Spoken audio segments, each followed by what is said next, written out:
was like the real thing. Were the band instruments your idea? No, in Dusk Till Dawn, no, that's the mind of Robert Rodriguez, the genius of Robert Rodriguez. Yes. And from Dusk Till Dawn, what was it like working with George Clooney and Harvey Keitel? George Clooney is the nicest man I have ever met in my life. I learned a lot from watching the way he treated people. It doesn't take a lot of effort to be nice, And he just floored me. He was so nice to everybody, And in fact, my daughter was 9.5 on that movie, and she was always hanging out with George Clooney. She was in his trailer all the time, but so was Selma Hayek. So I would go over there and say, George, Elia, no, she's fine. She stays right here. So when the movie was over, he got Batman. So I called his secretary, George Clooney, and asked if I can get a picture of George's Batman, and she screamed, "No way, absolutely no way." Warner Brothers will not release any photos of George's Batman until long after the movie comes out, This is 2 months before the movie came out. So Warner Brothers sent George a big color portrait of himself as Batman for his approval.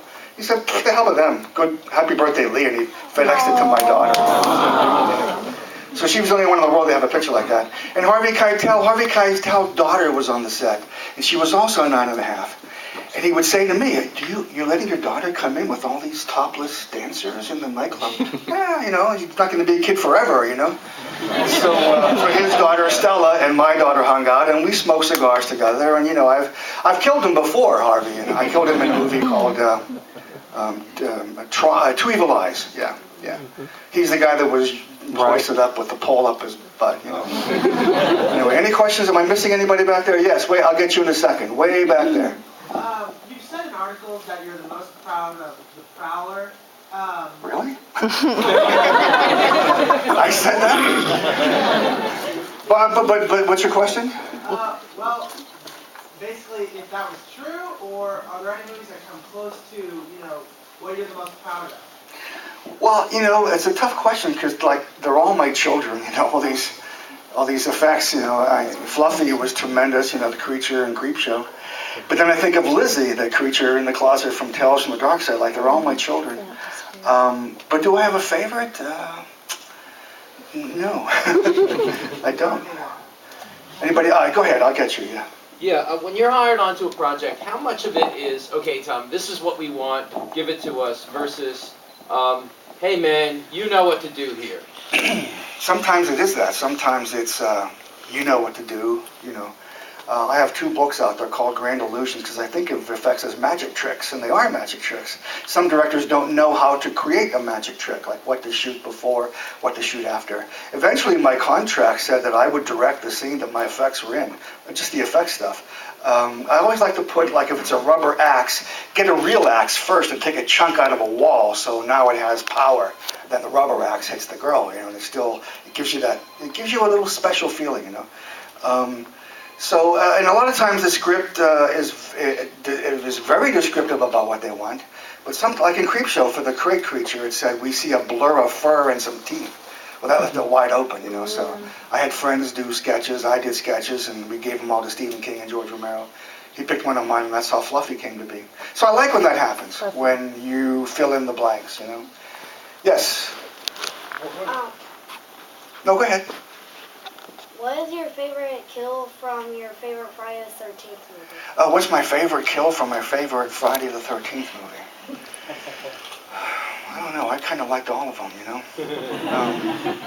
Did you see the new one that came out? Was that the dumbest movie you've ever seen? It was supposed to be a reimagining, a retelling, and it was the dumbest one of all of them. It's like... what are some dumb things in that movie? Oh, the guy drops his gun in the puddle, and he actually says, "Where are you, gun?" Who wrote this, Yeah, okay, in the love scene, the guy is saying, your tits are stupendous, you know. Who's an 80-year-old guy probably wrote this. And then they put Jason's head in the tree. What do they call those things? A wood chipper. Yeah. His mask flies off. They don't show his face, which was a beautiful makeup. Then they drag him like 200 feet to the lake and throw him in. Why? So you could go, well, when's he coming back up? But they did that. So anyway, it was dumb, you know. How about all the lights around his house? Where do you get the generator? Yeah. Oh no, you know what? But He does have Jason shouldn't exist. Jason was a little kid that died in the first movie. The mother was the killer, right?